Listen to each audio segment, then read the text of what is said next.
Pitt's India act सभी exam में जाने वाला ये क्वेश्चंस है। मैं आपको बताती हूँ इसकी एक्ट के बारे में। सबसे इम्पॉर्टेंट याद कर लो 1784 में। भैया सही मैं कह रही हूँ, सारे एग्ज़ाम में आता है इसका।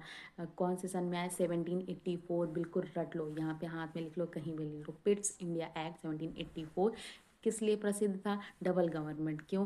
बोर्ड ऑफ कंट्रोल और बोर्ड ऑफ डायरेक्टर्स लाया गया था। Board of directors and board of control, जो कि रेवेन्यू, मिलिट्री, कमर्शियल सारी चीज़ें किसको देखती थी? जो ब्रिटिश सरकार थी, यहाँ की प्राइवेट कंपनी जो राज कर रही थी उन पे नज़र बनाने के लिए। कौन से? डबल गवर्नमेंट मतलब एक board of control, board of directors.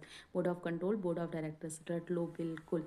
ठीक है। जो यहाँ पे ब्रिटिश के जो यहाँ पे जो थी प्राइवेट कंपनी वहाँ की, यूके की, अब उसको ब्रिटिश पोजीशन बनाने बोलने लगे, क्योंकि उन यहाँ के लोगों को भी बताना था कि जो प्राइवेट कंपनी है उसका सारा रूल नहीं है, हमने इजाज़त दी है, मतलब ब्रिटिश सरकार ने इजाज़त दी है तब यहाँ के आ रही, इसीलिए उसको बोला गया ब्रिटिश पोजीशन बोला गया। उसी टाइम से ब्रिटिश पोजीशन। तो डबल गवर्नमेंट थी, ठीक है। Board of control, board of director, याद रखना। रेवेन्यू वगैरह सबका हिसाब किताब प्राइवेट कंपनी को देना पड़ता था। किसको?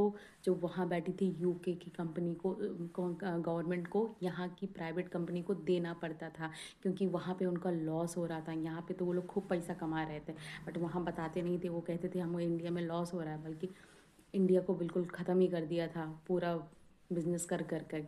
इसीलिए वहाँ की जो गवर्नमेंट थी यहाँ बोली भैया यहाँ देखो इनको क्या कर रहे हैं ये लोग, कि भाई पैसे ही नहीं भेज रहे हैं। तो board of control, board of directors की स्थापना हुई। यहाँ वहाँ के पार्लियामेंट के लोग इसमें थे, ठीक है, याद रखना।